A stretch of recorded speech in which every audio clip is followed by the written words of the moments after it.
Hello everybody and welcome to GTR24H Sprint Series highlights here from the Nurburgring. As you can see, another 2-hour race here for the now famous Sprint Series at round number 9.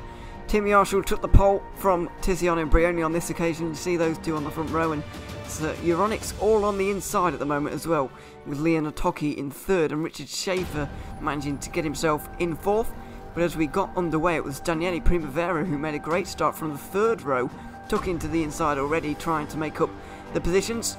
Turn 1 at Nurburgring, always known for its chaos. Thankfully though, we had very little of it actually in the first few turns of this particular event. It eventually ended up being the Mercedes arena that was the bit of a problem.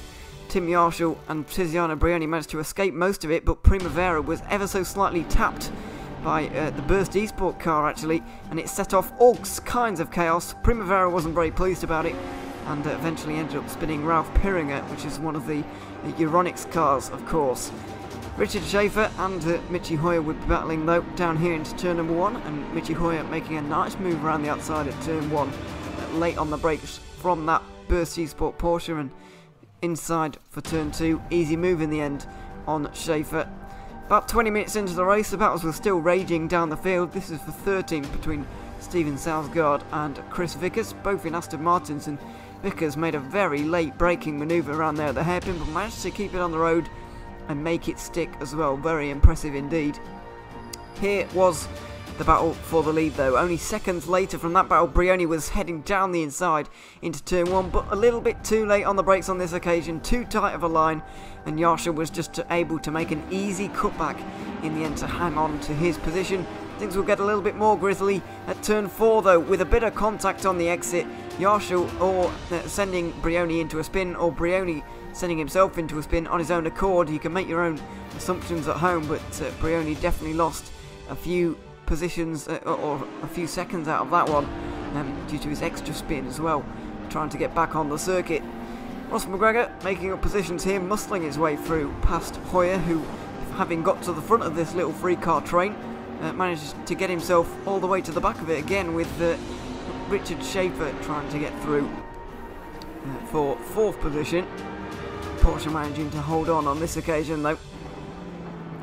And as the race continued on, Simon Crane was heading for the pit lane, I'm afraid. Drive-through penalty for a bit of contact made earlier on in the race.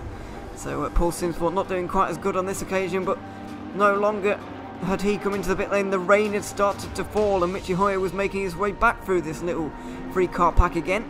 A little bit of contact between himself and Richard Schaefer, but it was all fair in the end. 4th position for Burst eSport on that occasion. But yeah, it was with the wrong car, I'm afraid. The other one was having a bit of a disaster. Hoyer was on a march, but down the order was the fellow Burst eSport car of Jesper Pedersen, but things will get worse for those guys. 10th is one of the best positions they'd have all race, unfortunately for those guys. Hoyer though, making his now signature move around turn 1 and 2. Around the outside for the first part, inside for the second part, and he was past Ross McGregor into 2nd place in the race. Lucas Schmidt had got into the Euronics car after Tim Yarshall had brought it in. Brioni had brought it in a lap, brought in the Musto car, which you can see flashing through shot, a lap earlier, and they managed to do the jump, getting Manuel Biancalula into the car, and they would manage to get ahead of that blue and yellow Euronics Audi. Very impressive indeed from Biancalula to just hop into that car and go immediately quickly to get that undercut working. He would go wide at turn 3 though, and bring himself under immediate fire from the German who had just got into that car, Lucas Schmidt, taking over from his teammate. Heading to the outside for turn 5, flowing left-hander, broke a little bit earlier than the Italian on his inside, and went for the outside for turn 6 as well. Much more convincing on this occasion, got a much more of his car alongside and managed to hold himself there on the curb. Great racing between these two as they headed towards the hairpin. Just over an hour have gone, of course, and this is the battle for the effective race lead, let's not forget. Lucas Schmidt trying to go around the outside, but it's a long way around that Dunlop hairpin, and couldn't make it work on that occasion. He was trying again at the chicane though. 20 minutes into their stint, Biancalula had to come in though, because he had fitted dry tyres in these wet weather conditions, whereas Schmidt had fitted wets and as had everybody else, apart from Burst Esports, Casper Henningsen, had to make a second pit stop as well. Brioni wasted no time in getting up the field again though. Probably a little bit too impatient getting past Alessandro Biazzizo. He redressed that position, but things would go a little bit more wrong on this occasion. At chicane, Biazzizo going wide, Brioni trying to pick up the pieces. Didn't do a bad job of it at all. Ran the outside at the hairpin. Wheel-to-wheel racing between the two of them. Things getting a little bit squeaky on the exit though. A little bit of a loose rear end for the Porsche, a little bit of contact, and he would end up hitting the wall there, Brioni. So he was down to 6th position with now Marco Pajic in the picture. Now a free car battle for 4th. Pajic would get overtaken by Biazzizo. Brioni seizing the opportunity to get through. Got down the inside for turn 2, but made contact with the Euronics car, spinning around and ending up losing a further 2 positions. He'll be down in 8th with just under half an hour left in the race. He would need to make up positions very quickly in the final moments to get back his championship position and gain championship points on Burst Esports, number 94, who are having an absolutely disastrous day, down in 16th position. Not used to seeing those guys down there, and not used to seeing Brioni having to battle this hard for positions.